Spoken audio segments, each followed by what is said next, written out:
નમસ્કાર વિદ્યાર્થી મિત્રો, કેમ છો? મજામાં ને? યુથ વિદ્યાકુળમાં આપ સર્વ વિદ્યાર્થી મિત્રોનું હાર્દિક સ્વાગત કરું છું. વિદ્યાર્થી મિત્રો, આજે આપણે જોઈશું ધોરણ 4 વિષય પર્યાવરણ આસપાસ અને તેનું પ્રકરણ 2 કાનથી કાન. તો આવું સરસ મજાનું પ્રકરણ છે કાનથી કાન, જે આપણે જોઈશું. વિદ્યાર્થી મિત્રો, અહીં આપણને અલગ અલગ પ્રાણીઓ દેખાડેલા છે. હરણ, સસલું, કૂતરો, ઉંદર, હાથી, જીરાફ, ભેંસ. તો મિત્રો, આ પ્રાણીઓના કાન તમે ધ્યાનથી જુઓ તો હરણના કાન, સસલાના કાન, કૂતરાના કાન, ઉંદરના કાન, ભેંસના કાન, જીરાફના કાન, હાથીના કાન, જે બધા જ અલગ અલગ છે. તો બધા જ પ્રાણીઓના કાન અલગ અલગ હોય છે. તો હવે આપણે આગળ જોઈએ. મારા કાન કોને મળ્યા? મિત્રો, અહીં આપણને સરસ મજાનું ચિત્ર આપ્યું છે જંગલનું. તેની અંદર પ્રાણીઓ છે. તો આ બધા પ્રાણીઓની જે કાન છે તે કંઈક અલગ પ્રકારના છે. શું આ પ્રાણીઓ રમૂજી લાગે છે? કોઈ એક કલાકારે પ્રાણીઓના માથા ઉપર ખોટા કાન દોર્યા છે. તો આપણને અહીં જે નીચે જગ્યા આપી છે તેમાં આપણે પ્રાણીઓના સાચા કાન કયા પ્રાણી પર છે તે લખવાનું છે. તો મિત્રો, તમે તમારી ટેક્સ્ટ બુક એટલે કે પાઠ્યપુસ્તકને ખુલ્લું રાખજો અને સાથે સાથે પૂરતા જજો. તો અહીં આપણે જોઈએ કે ભાઈ, હાથીના કાન કોને મળ્યા છે? જીરાફને મળ્યા છે. કોને મળ્યા છે? જીરાફને. ત્યાર પછી આપણે જોઈએ તો સસલાના કાન. સસલાના કાન છે તે કોને મળ્યા છે? તો કૂતરાને મળ્યા છે. ઉંદર, તો ઉંદરના કાન કોને મળ્યા છે? હાથીભાઈને. હવે જીરાફ, તો જીરાફના કાન કોને મળ્યા છે? સસલાભાઈને. કૂતરાના કાન કોને મળ્યા છે? તો ઉંદરને. ભેંસના કાન કોને મળ્યા છે? હરણને. અને હરણ, તો હરણના કાન કોને મળ્યા છે? ભેંસને. આ રીતે પ્રાણીઓના કાન જે કલાકારે ખોટા દોર્યા છે તે આપણે સાચા પ્રાણીઓના કાન પ્રમાણે આપણે અહીં લખ્યું છે. હવે આપણે આગળ જોઈએ મિત્રો, તો સરીસૃપ પ્રાણીઓ. હવે મિત્રો, સરીસૃપ પ્રાણીઓ એટલે શું? તો પેટે સરકીને ચાલતા પ્રાણીઓ જે હોય તેને સરીસૃપ પ્રાણીઓ કહેવાય. તો એવા પ્રાણીઓમાં આવે છે મગર, અજગર, સાપ, કાચબો, કાચીડો, ગરોળી. આ બધા પ્રાણીઓને શું કહેવાય છે? સરીસૃપ પ્રાણીઓ. આ પ્રાણીઓ પેટે સરકીને ચાલે છે. તો આપણે આગળ જોઈએ તો પ્રાણી શબ્દ જીવજંતુ, પક્ષીઓ. સરીસૃપ, જો અહીંયા લખ્યું છે સરીસૃપ કોને કહેવાય? તો પેટે સરકીને ચાલતા પ્રાણીઓ અને સસ્તન પ્રાણીઓ માટે વપરાયો છે. પાઠની અંદર પ્રાણી શબ્દ જીવજંતુ, પક્ષીઓ, સરીસૃપ અને સસ્તન પ્રાણીઓ માટે વપરાયો છે. તો આપણે જોઈએ ગરોળી, પછી સાપ, કાચીડો.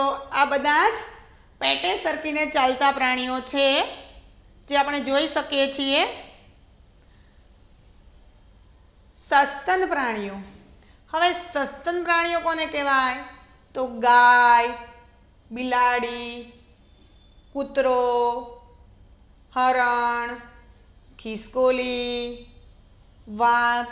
આ બધા સસ્તન પ્રાણીઓ છે. તો જોઈએ આપણે કૂતરો, હરણ, ગાય, ઉંદર, હાથી, સસલું, જીરાફ. આ બધા જ સસ્તન વર્ગના પ્રાણીઓ કહેવાય છે. આપણે આગળ જોઈશું તો જુદા જુદા પ્રાણીઓ અને જુદા જુદા પ્રકારના કાન હોય છે.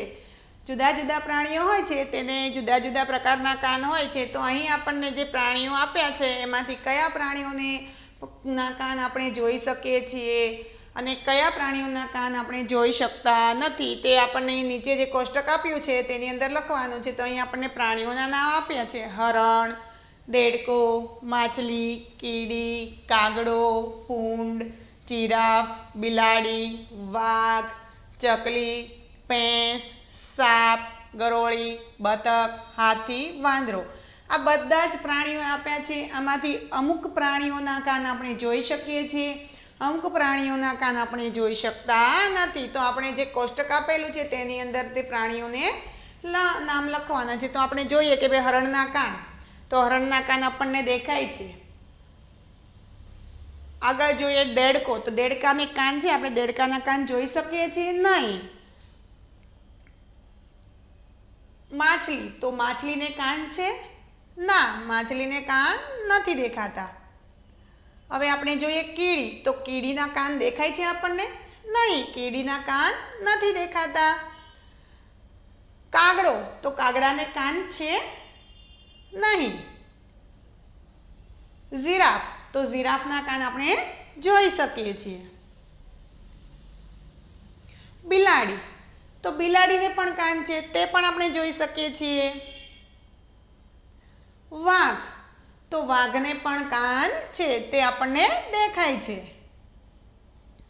ચકલી, ચકલીના કાન છે? નહીં, ચકલીને કાન નથી.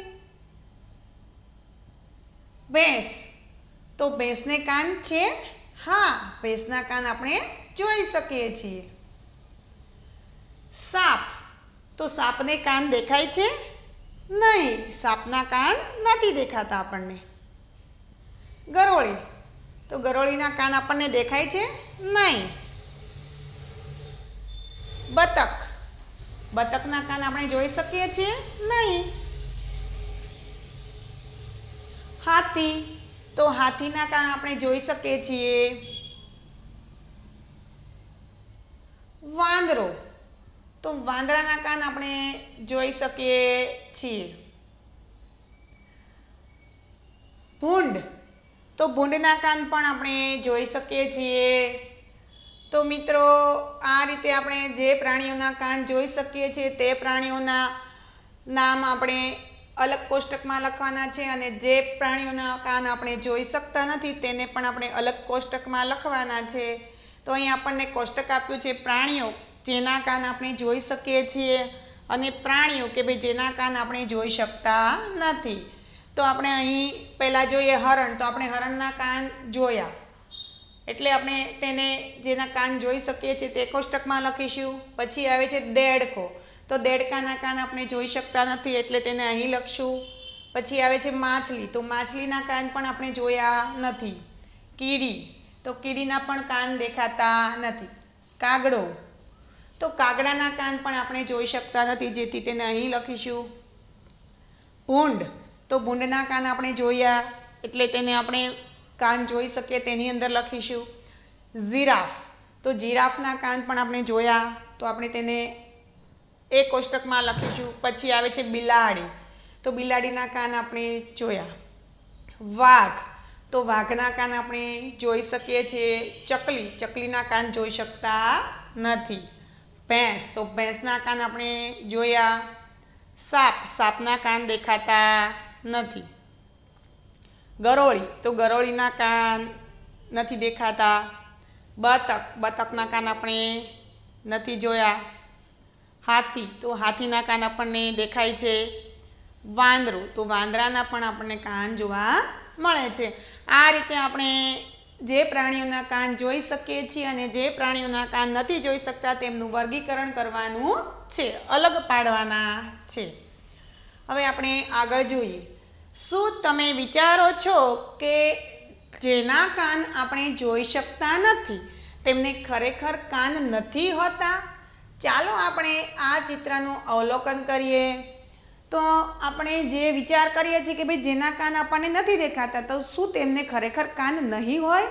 તો અહીં આપણને સરસ મજાના પ્રાણીઓનું ચિત્ર આપ્યું છે. પક્ષીઓ છે, દેડકો છે, તો મરઘી, ચકલી, બગલો, પોપટ, કાગડો, દેડકો, આ બધા પ્રાણીઓ છે તેના કાન આપણને દેખાય છે?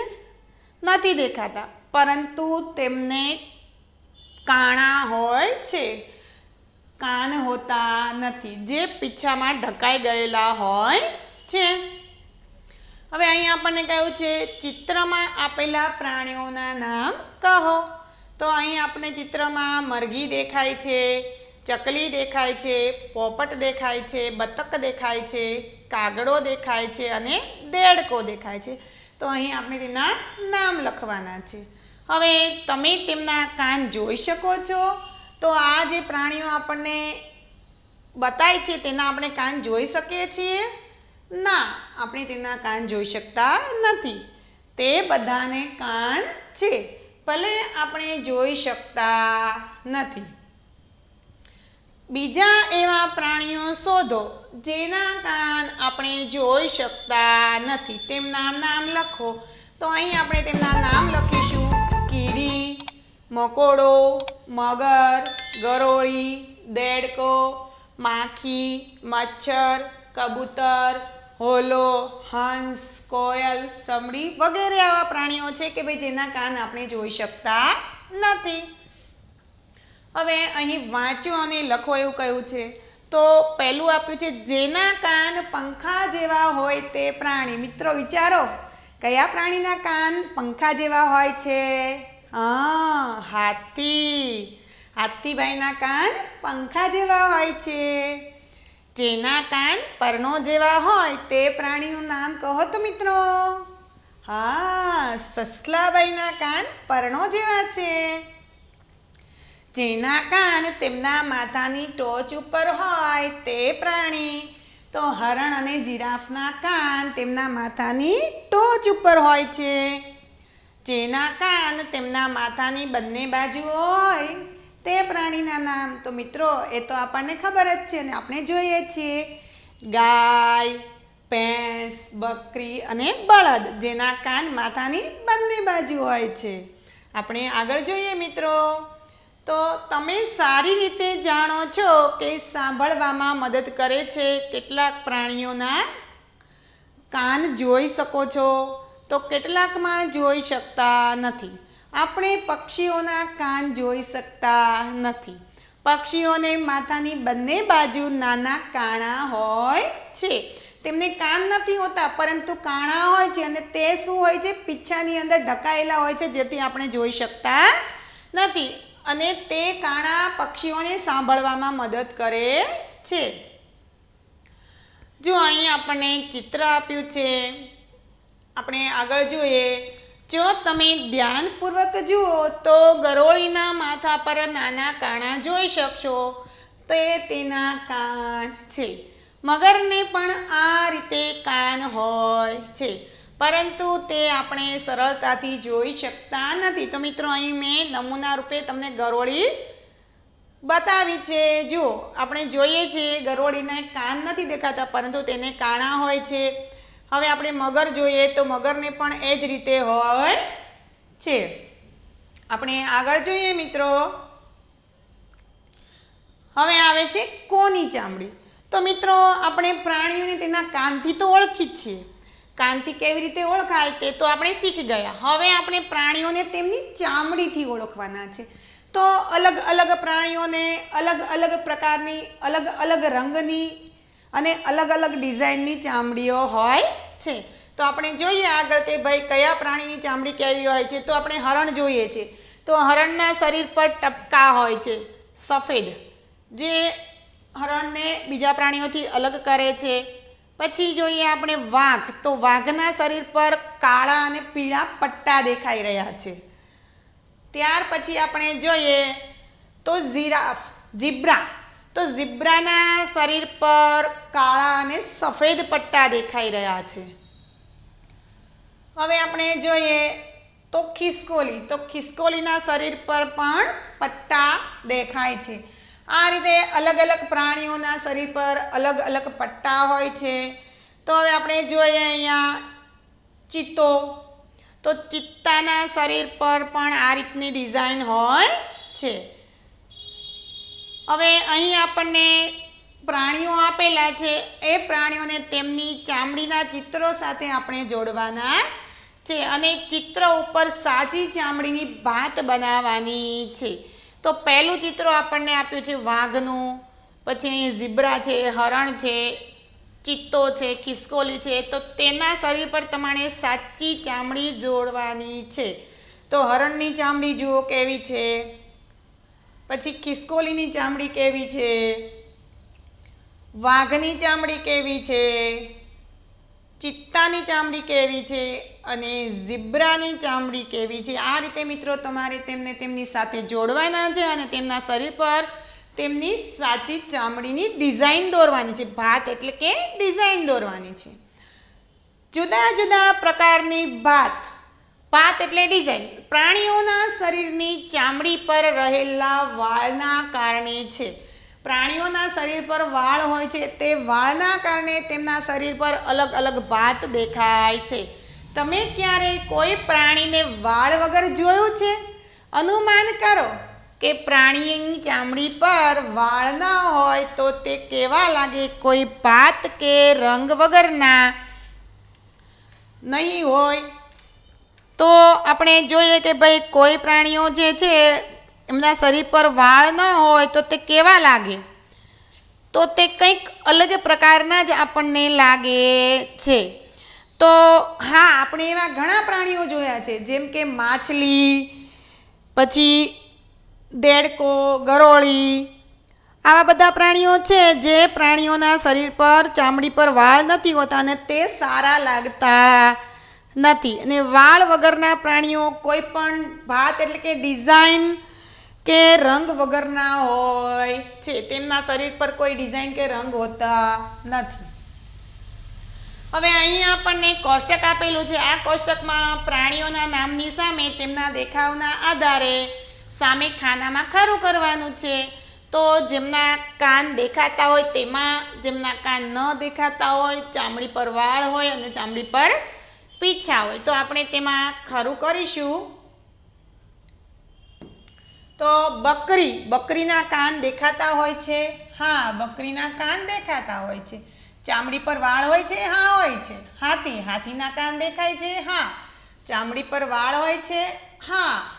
ચકલી, તો ચકલીના કાન દેખાતા હોય છે? નહીં, ન દેખાતા હોય, એટલે તેને આ બોક્સમાં ખરું કરીશું. ચામડી પર વાળ ન હોય, તેને ચામડી પર પીંછા હોય છે. કબૂતર, તો કબૂતરના કાન પણ નથી દેખાતા અને ચામડી પર પીંછા હોય છે. ઉંદર, ઉંદરના કાન દેખાતા હોય છે અને ચામડી પર વાળ હોય છે. બિલાડી, તો બિલાડીના કાન દેખાતા હોય, ચામડી પર વાળ હોય. ભેંસ, ભેંસના કાન દેખાતા હોય, ચામડી પર વાળ હોય છે. બતક, તો બતકના કાન નથી દેખાતા અને ચામડી પર પીંછા હોય છે. દેડકો, તો દેડકાના કાન નથી દેખાતા અને તેના શરીર પર વાળ પણ નથી હોતા અને પીંછા પણ નથી હોતા. કાગડો, કાગડાના કાન નથી દેખાતા અને તેમના શરીર પર પીંછા હોય છે.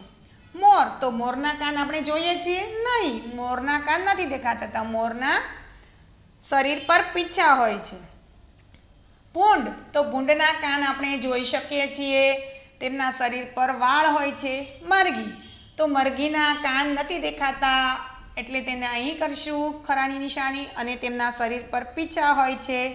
ઊંટ, ઊંટના કાન આપણે જોઈએ છીએ, તેમના શરીર પર વાળ પણ હોય છે. ગરોળી, તો ગરોળીના કાન આપણને દેખાતા નથી અને તેમના શરીર પર વાળ કે પીંછા નથી હોતું. ગાય, તો ગાયના કાન આપણે જોઈ શકીએ છીએ અને તેમના શરીર પર ચામડી પર વાળ હોય છે.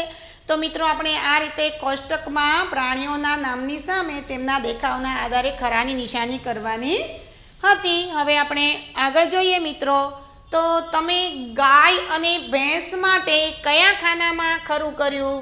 દૂરથી તમે તેમની ચામડી ઉપર વાળ જોઈ શકો છો? તેમનામાં કોઈ એકની નજીક જવાનો પ્રયત્ન કરો છો? શું તમે વાળ જોઈ શકો છો? હા, ગાય અને ભેંસના શરીર પર વાળ આપણને જોવા મળે છે. જો તમને હાથી મળે તો તેને અડકવાનું સાહસ તમારામાં છે? શું તમે જાણો છો કે હાથીને પણ તેમની ચામડી પર વાળ હોય છે? હા. હવે અહીં આપણને પાઠમાં દર્શાવેલા પ્રાણીઓ વિશેની વધારે માહિતી જેમ કે ખાવાની ટેવ, રહેઠાણ વગેરેની ચર્ચા કરવાનું કહ્યું છે. તો અલગ અલગ પ્રાણીઓને અલગ અલગ ખાવાની ટેવ હોય છે અને અલગ અલગ પ્રાણીઓના અલગ અલગ રહેઠાણો હોય છે. આપણે આગળ જોઈએ તો અહીં આપણને પક્ષીઓ આપ્યા છે. આ પક્ષીઓ શું કરે છે? ઈંડા મૂકે છે. તો શું તમે કહી શકો છો કે કોષ્ટકમાં બતાવેલા કયા પ્રાણીઓ ઈંડા આપે છે?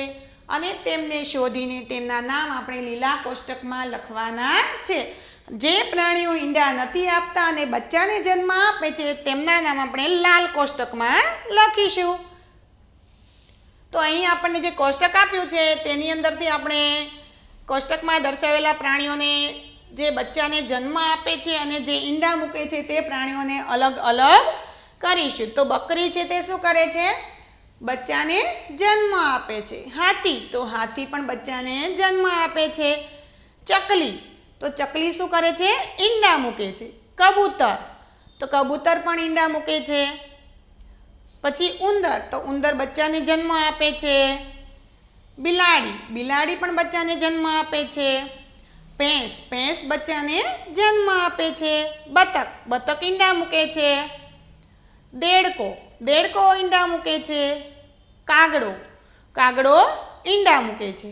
મોર, મોર ઈંડા મૂકે છે. ભૂંડ, તો ભૂંડ બચ્ચાને જન્મ આપે છે. મરઘી, તો મરઘી ઈંડા મૂકે છે. ઊંટ, ઊંટ બચ્ચાને જન્મ આપે છે. ગરોળી ઈંડા મૂકે છે. અને ગાય છે તે બચ્ચાને જન્મ આપે છે. તો મિત્રો અહીં જે આપણને કોષ્ટક આપ્યું હતું તેમાંથી આપણે પ્રાણીઓને જે બચ્ચા આપતા હોય તે પ્રાણીઓ અને જે ઈંડા મૂકતા હોય તે પ્રાણીઓના વિભાગ પાડી અને અલગ કર્યા છે. હવે આપણે આગળ જોઈએ. તમે શું નોંધ કરી કે જે પ્રાણીઓના કાન જોઈ શકાય છે તેમના શરીર પર વાળ છે અને આ પ્રાણીઓ શું કરે છે? બચ્ચાને જન્મ આપે છે.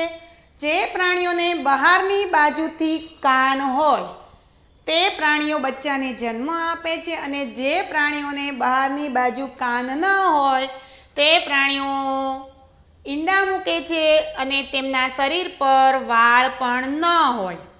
જે પ્રાણીઓ, ખાસ યાદ રાખજો મિત્રો, જે પ્રાણીઓના કાન બહાર દેખાતા હોય અને જેમના શરીર પર વાળ હોય તે પ્રાણીઓ બચ્ચાને જન્મ આપે છે અને જે પ્રાણીઓના કાન આપણને ન દેખાતા હોય અને તેમના શરીર પર વાળ ન હોય તે પ્રાણીઓ બચ્ચાને જન્મ આપતા નથી, ઈંડા મૂકે છે. હવે આપણે આગળ જોઈએ. અહીં આપણે જોઈએ છીએ, જુઓ, કૂતરી છે તો કૂતરીના બચ્ચાઓ છે. આગળ જોઈએ આપણે તો કાનને બદલે મીંડું તે મૂકે ઈંડું. તો આનો અર્થ સમજાયો કે કાન નથી, કાનના બદલે જેને કાણા છે, મીંડું છે, તે શું કરે છે? ઈંડા મૂકે છે. તમે તમારા ઘર અથવા શાળાની આસપાસ નાના બચ્ચાવાળા પ્રાણીઓ જોયા છે? તેના નામ લખો. હા, જોયા છે. હા, મેં મારા ઘર અને શાળાની આસપાસ નાના બચ્ચાવાળા પ્રાણીઓને જોયા છે અને તેમના નામ આ પ્રમાણે છે: કૂતરી, વાંદરા, બિલાડી. હજી પણ મિત્રો આમાં ઘણા નામ આવે છે. ગાય આપણા ઘરની આજુબાજુ આપણે જોઈ શકીએ છીએ. હવે આપણે આગળનો પ્રશ્ન જોઈએ તો તમે ક્યારેય કોઈ પ્રાણી પાળ્યું છે? તમે કયા કયા પાલતુ પ્રાણી વિશે જાણો છો? તો મેં ક્યારેય કોઈ પ્રાણી પાળ્યું નથી. મારા કાકાએ એક કૂતરો પાળેલો છે. હું ગાય, ભેંસ, બકરી, બળદ અને કૂતરા વગેરે પ્રાણીઓ વિશે હું જાણું છું. આપણે આગળ જોઈએ તો મિત્રો તમે જોયેલા કે પાળેલા પ્રાણી વિશે માહિતી મેળવો. તો અહીં તમે જે જોયેલું પ્રાણી છે અથવા તો તમે કોઈ પ્રાણીને પાળ્યું છે તો તેના વિશે અહીં તમારે માહિતી મેળવવાની છે અને લખવાનું છે. તો આપણને પૂછ્યું છે કે ભાઈ તે કયું પ્રાણી છે? તો તે કયું પ્રાણી છે? ગાય છે. તેને કોઈ નામ આપવામાં આવ્યું છે? તે પશુ છે કે પક્ષી છે? તો હા, તેને માણકી નામ આપવામાં આવ્યું છે. અને ગાય છે તે એક પશુ છે. તો તેને એ નામ કોણે આપ્યું? તેને એ નામ મારા કાકીએ આપ્યું છે. તેને શું ખાવું ગમે છે? તો તેને લીલો ઘાસચારો, બાજરી કે જુવારના પૂળા, ખાંડ વગેરે ખાવું ગમે છે. આપણે તેને આવું બધું ખાવાનું આપીએ છીએ અને તેને ખાવું ખૂબ ગમે છે. દિવસમાં તેને કેટલી વખત ખાવાનું આપવામાં આવે છે? તો દિવસમાં તેને 3 વાર ખાવામાં આપવામાં આવે છે. આપણે આગળના પ્રશ્ન જોઈએ તો તે ક્યારે સૂવે છે અને કેટલા સમય માટે સૂવે છે? તો તે બપોરે અને રાત્રે સૂવે છે. તે 5 થી 6 કલાક સૂવે છે. આ પ્રાણીની સંભાળ રાખવાની કોઈ ખાસ રીત છે? કેવી રીતે? તો હા, તેને શિયાળામાં અને ચોમાસામાં છાપરા નીચે તથા ઉનાળામાં ખુલ્લામાં રાખવામાં આવે છે. તેને દરરોજ નવડાવવામાં આવે છે અને તેના મળમૂત્રને દિવસમાં 2-3 વાર ઉપાડી લેવામાં આવે છે. તેની રહેવાની જગ્યા સ્વચ્છ રાખવામાં આવે છે. તેને સીમમાં ચરાવવા માટે લઈ જવામાં આવે છે. તેને સમયસર પાણી અને પૂરતો ખોરાક આપવામાં આવે છે. આ રીતે સંભાળ લેવામાં આવે છે. તો તેને શિયાળામાં અને ચોમાસામાં છાપરા નીચે એટલા માટે રાખવામાં આવે છે કેમ કે શિયાળામાં ઠંડી પડે છે અને ચોમાસામાં વરસાદ પડે છે. તો ઠંડી અને વરસાદથી બચાવવા માટે તેને છાપરા નીચે રાખવામાં આવે છે. અને ઉનાળામાં ગરમી થતી હોય છે તો તેના માટે તેને પવનમાં ખુલ્લામાં રાખવામાં આવે છે. તે ગુસ્સે થાય છે ક્યારે? તમે કેવી રીતે જાણો છો કે તે ગુસ્સામાં છે? તો આપણે જોઈએ કે હા, તે ગુસ્સે થાય છે જ્યારે તેને ભૂખ કે તરસ લાગી હોય, કોઈ અજાણી વ્યક્તિ તેની નજીક આવી હોય અથવા તેને હેરાન કરવામાં આવે તો તે ગુસ્સે થઈ જાય છે. જ્યારે તે બરાડા પાડે છે, કૂદાકૂદ કરે છે અને જે તે વ્યક્તિને શિંગડા મારવાનો પ્રયત્ન કરે છે જેથી જાણી શકાય છે કે તે ગુસ્સામાં છે. શું તેમની ચામડી પર વાળ કે પીંછા છે? હા, તેમની ચામડી પર વાળ છે. આપણે આગળ જોઈશું તો તમે તેના કાન જોઈ શકો છો? હા, હું તેના કાન જોઈ શકું છું. તેના કાન તેના માથાની બંને બાજુએ આવેલા છે. શું તે બચ્ચું છે કે થોડુંક મોટું કે પછી એકદમ વૃદ્ધ છે? તો તે થોડુંક મોટું છે. આ પાલતુ પ્રાણી ઈંડા આપે છે કે બચ્ચાને જન્મ આપે છે? તો આ પાલતુ પ્રાણી બચ્ચાને જન્મ આપે છે. તેને બચ્ચા છે કેટલા? હા, તેને એક બચ્ચું છે અને તે વાછરડી છે. આપણે આગળ જોઈશું તો અહીં મિત્રો તમારે તે પ્રાણીનું ચિત્ર દોરવાનું છે અને તેની અંદર રંગ પૂરવાનો છે અને તેને તમારે તમારી પસંદગીનું નામ આપવાનું છે. તો ગાયના પણ ઘણા અલગ અલગ નામ પાડતા હોય છે, ગૌરી, કંકુ, આ રીતે તમે તેના પણ અલગ નામ પાડી શકો છો. તો મિત્રો અહીં મેં ગાયનું ચિત્ર દોર્યું છે. તો આ રીતે તમે સરસ મજાનું ગાયનું ચિત્ર તમારી નોટબુકની અંદર દોરજો. આગળ આપણે જોઈએ તો મિત્રો તમે આ પક્ષીને ઓળખો છો? હા, ઓળખતા જ હશો. કેમ ન ઓળખો? આ પક્ષી છે આપણું રાષ્ટ્રીય પક્ષી. હવે એ ક્યાં રહે છે ખબર છે મિત્રો? તો તે સીમમાં, વગડામાં અને ગામની નજીક જે વૃક્ષ હોય છે ત્યાં રહે છે. હવે આ પક્ષી આપણને ઘર આંગણે જોવા મળતું નથી. તો આવું શા માટે થયું?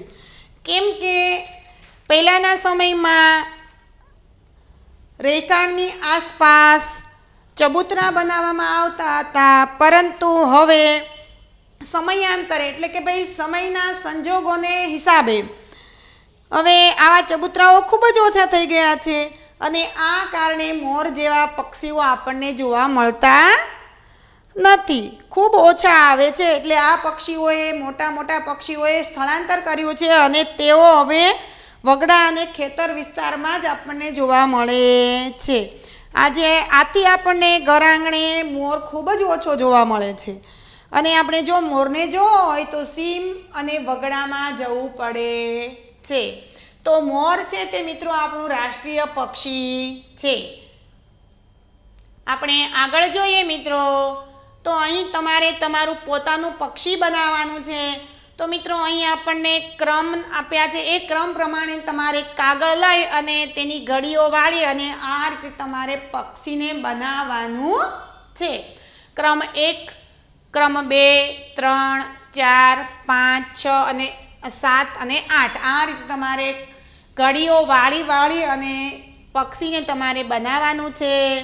આપણે આગળ જોઈએ મિત્રો, તો આપણે રાષ્ટ્રીય પ્રાણી, તો આપણું રાષ્ટ્રીય પ્રાણી કયું છે મિત્રો? તમને ખબર જ હશે, આપણું રાષ્ટ્રીય પ્રાણી વાઘ છે. તો દરેક પ્રાણીને ખોરાક, પાણી અને રહેઠાણની જરૂર પડે છે. એના માટે આપણે સતત પ્રયત્ન કરતું રહેવું પડે છે અને તે પ્રાણીઓ સતત પ્રયત્ન કરતું હોય છે. અને આપણે તેના રક્ષણ માટે શું કરી શકીએ? તો આપણે તે જોઈશું. ભાઈ, તેના રક્ષણ માટે આપણે પ્રાણીઓનો શિકાર થતો અટકાવવો જોઈએ. તો અહીં આપણે રાષ્ટ્રીય પ્રાણી વાઘને જોઈ શકીએ છીએ. હવે વાઘ છે તે ભારતના પૂર્વના જંગલોમાં આપણને જોવા મળતું પ્રાણી છે. અને વાઘ જે છે તે પહેલાંના સમયમાં આ વાઘને મહારાજાઓ, રાજા મહારાજાઓ અને શિકારીઓ તેમનો ખૂબ શિકાર કરતા હતા, જેના કારણે વાઘનું જે અસ્તિત્વ હતું તે જોખમાયું હતું. અને આના કારણે જ સરકારે શું કર્યું, 1972માં વાઘના શિકાર પર પ્રતિબંધ મૂક્યો અને તેણે વાઘને મારવા માટે સજાની જોગવાઈ પણ કરી છે. અને 1972માં વાઘના સંરક્ષણ એટલે વાઘની રક્ષા માટે પ્રોજેક્ટ ટાઈગર અમલમાં મૂકવામાં આવ્યો અને વાઘને આપણું રાષ્ટ્રીય પ્રાણી જાહેર કરવામાં આવ્યું છે. જેથી આપણે વાઘને આપણે રાષ્ટ્રીય પ્રાણી કહીએ છીએ. અને આ વાઘ આપણને હવે ખૂબ ઓછા જોવા મળે છે. તો મિત્રો, અહીં આપણે આપણું પ્રકરણ 2 પૂર્ણ કરીએ છીએ મિત્રો. અને જો વિડીયો પસંદ આવ્યો હોય તો લાઈક, શેર અને સબસ્ક્રાઈબ કરવાનું ભૂલતા નહીં. Thank you. જય હિન્દ, જય ભારત.